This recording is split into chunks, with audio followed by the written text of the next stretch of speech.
The day Hannah Carter turned 18 was the same day she lost her home. Not because she wanted to leave, not because she had done anything wrong, because her stepfather finally decided he no longer needed her. The argument lasted less than 5 minutes. By the end of it, her blanket, clothes, and a small sack of belongings sat outside the cabin door. Then the door closed, and stayed closed. Hannah stood in the snow staring at the only home she had ever known. The winter wind tugged at her coat. Beside her sat the only creature who hadn't abandoned her, a gray and white cat named Willow. Willow rubbed against her boots and let out a soft meow. Hannah swallowed hard. "Well," she whispered, "it's just us now." The cat blinked. The cabin door never opened again. By sunset, Hannah was walking north through the mountains. She had no destination, no relatives, no money, only a few supplies and a stubborn determination not to freeze. The mountains stretched endlessly around her. Snow covered the valleys. Dark pines filled the ridges. The sky looked heavy with more weather approaching. Every trapper and rancher in the region had been talking about it. A major storm, maybe the worst in years. Hannah tried not to think about that. She focused on putting one foot in front of the other. Willow trotted faithfully behind. The first night was miserable. She found shelter beneath a rocky overhang. The wind howled through the canyon. Sleep came in brief, freezing intervals. By morning, frost covered her blanket. Her water had partially frozen. Willow curled tightly against her chest throughout the night. The cat's warmth probably saved her from more than discomfort. The second day proved worse. Clouds thickened overhead. Snow began falling steadily. Trails disappeared. Visibility shrank. The deeper Hannah traveled into the canyon country, the more isolated she became. By afternoon, she realized something terrifying.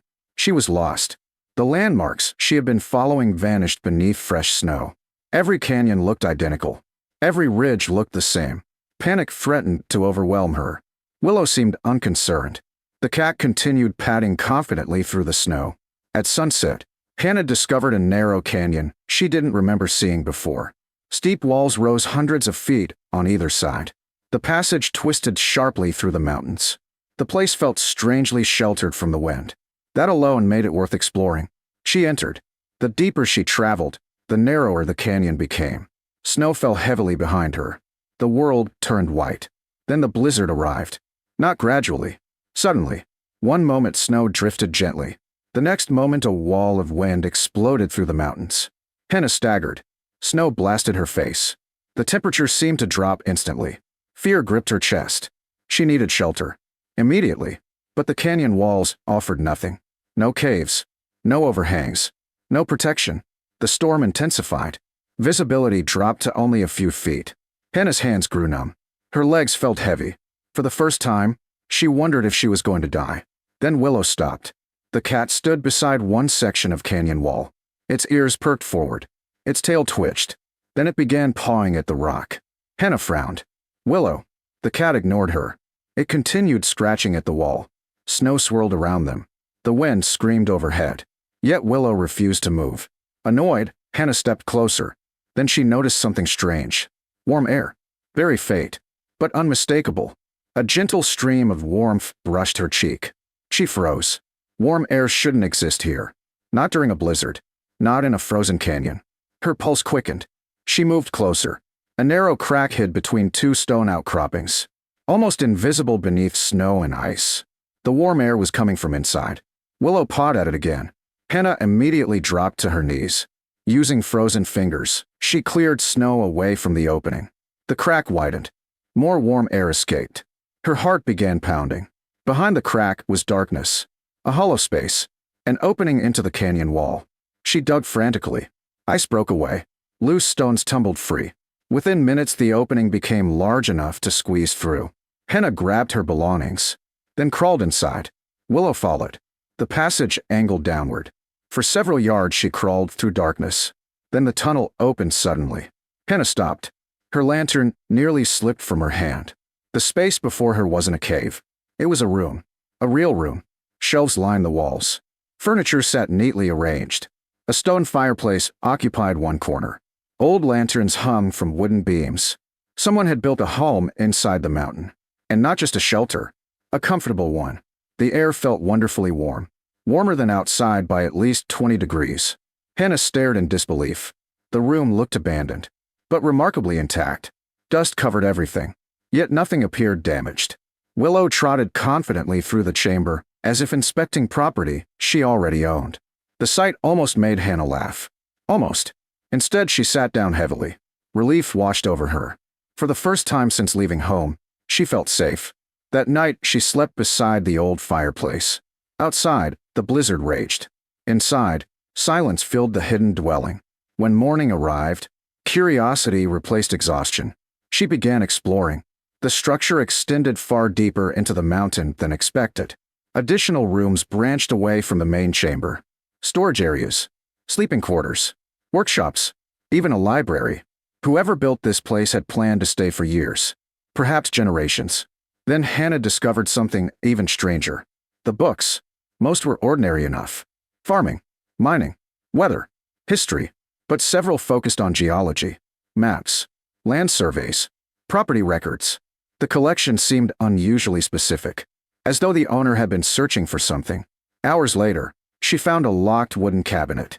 The lock had rusted long ago. A few minutes of effort opened it. Inside sat dozens of journals, neatly organized, carefully preserved. Hannah selected the first volume and opened it. The author's name appeared on the first page, Nathaniel Grayson. Below it was a date, 40 years earlier. She began reading. Within minutes, she realized the hidden home wasn't built by an ordinary settler. Nathaniel Grayson had spent decades searching these mountains.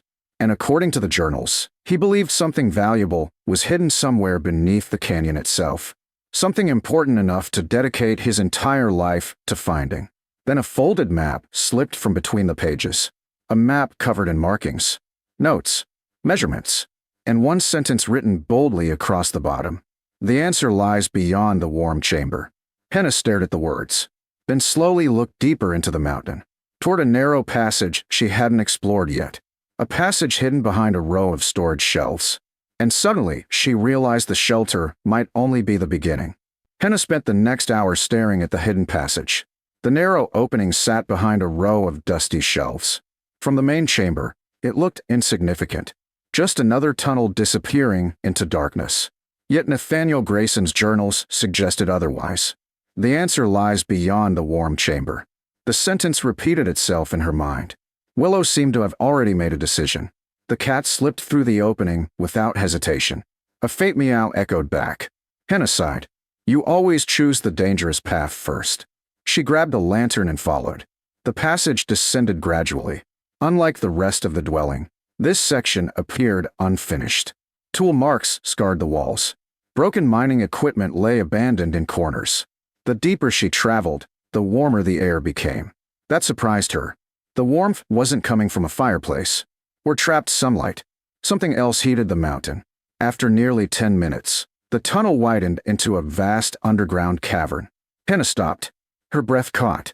The ceiling rose nearly 50 feet overhead. Natural stone columns stretched upward like giant pillars. A narrow underground stream flowed across the cavern floor. Steam drifted from the water. She approached cautiously. The stream felt warm. Not hot, but far warmer than it should have been. A geothermal spring. That explained the warm air. The hidden dwelling had been built beside a natural heat source. The spring warmed the surrounding rock. The rock warmed the tunnels. The tunnels warmed the shelter. Nathaniel Grayson had discovered nature's perfect winter refuge. Yet Hannah suspected there was more. The journals certainly suggested it. She continued exploring. Hours passed. Several side tunnels led nowhere. Others ended in collapsed shafts. Then she discovered something unusual. A stone wall. Not a natural formation. A man-made barrier built across one section of the cavern. Someone had deliberately sealed part of the mountain. Her pulse quickened. Nathaniel's final journal entries subtly made sense. He hadn't been searching for the spring. He had already found that. He'd been searching for whatever lay beyond the wall. Hannah examined the barrier carefully. Age had weakened it. Several stones looked loose. By sunset, she managed to remove enough rocks to create a small opening. Lantern light revealed another chamber. This one looked completely different. Wooden supports reinforced the walls. Old tracks crossed the floor. Mining tracks. A forgotten mine. She squeezed through. The chamber beyond contained dozens of rusted tools. Abandoned carts. Broken equipment. and one large wooden chest. Her hands trembled slightly. She opened it. Inside were documents, maps, letters, mining claims, and several leather-bound notebooks. The story unfolded quickly. 40 years earlier, Nathaniel Grayson had discovered a rich silver deposit inside the mountain. Not a legendary treasure, not lost gold, something more practical, a genuine silver vein. For years he mined it alone. Then disaster struck. Part of the mine collapsed. Several workers died. The remaining crew abandoned the project. Nathaniel sealed the entrance. Not because the silver disappeared, because he feared another collapse. The journals ended shortly afterward. Apparently, he spent the remainder of his life in the warm canyon refuge. Alone, protecting the secret. Hannah sat quietly. The discovery felt surreal. The silver remained there, untouched for decades. Enough to explain Nathaniel's obsession. Enough to explain the maps. Enough to explain everything. But the mine wasn't her biggest concern. Survival was. Outside, winter still raged. The hidden dwelling mattered far more than buried silver. Weeks passed. Hannah settled into a routine. The refuge provided safety. The geothermal spring provided warmth. Stored supplies helped sustain her. For the first time since being thrown out, she wasn't merely surviving. She was living. Then spring arrived. Snow retreated from the mountains. The canyon awakened. And eventually, people appeared. The first visitor was an elderly trapper named Samuel Reed. He nearly fainted when Hannah emerged from the canyon. Most people assumed anyone caught in the winter storms had perished. Samuel certainly had. When Hannah explained where she'd spent the season, he refused to believe her. Until she showed him. The hidden refuge astonished him. The warm spring amazed him even more. News spread rapidly. Soon others visited. Travelers, trappers, settlers. Everyone wanted to see the remarkable home hidden inside the mountain. Some offered to buy it. Others offered partnerships. Several became interested in the old mine. Hannah listened carefully, then declined every proposal. For now, the property deserved patience. One afternoon, months later, she rode into town for supplies. Her stepfather stood outside the general store, the man who had thrown her out. For a moment neither spoke. His eyes widened. He clearly expected her to disappear forever. Instead she looked healthy, confident, successful. You survived. The statement sounded almost disappointed. Hannah smiled politely. I did. Word of her discovery had already reached town. Everyone knew. The hidden canyon refuge. The warm spring. The old mine. Her stepfather shifted awkwardly. I heard you found something valuable. Hannah looked toward the mountains. I found a home. That answer ended the conversation. She rode away. The following years transformed everything. The refuge became a stopping point for travelers crossing the mountains. The geothermal spring attracted attention. Small-scale mining resumed under careful supervision. The old silver vein provided steady income. Nothing extravagant. Just enough. More importantly, Hannah built a future. A real one. The frightened 18-year-old who had wandered into a blizzard slowly disappeared. In her place stood a capable woman respected throughout the region.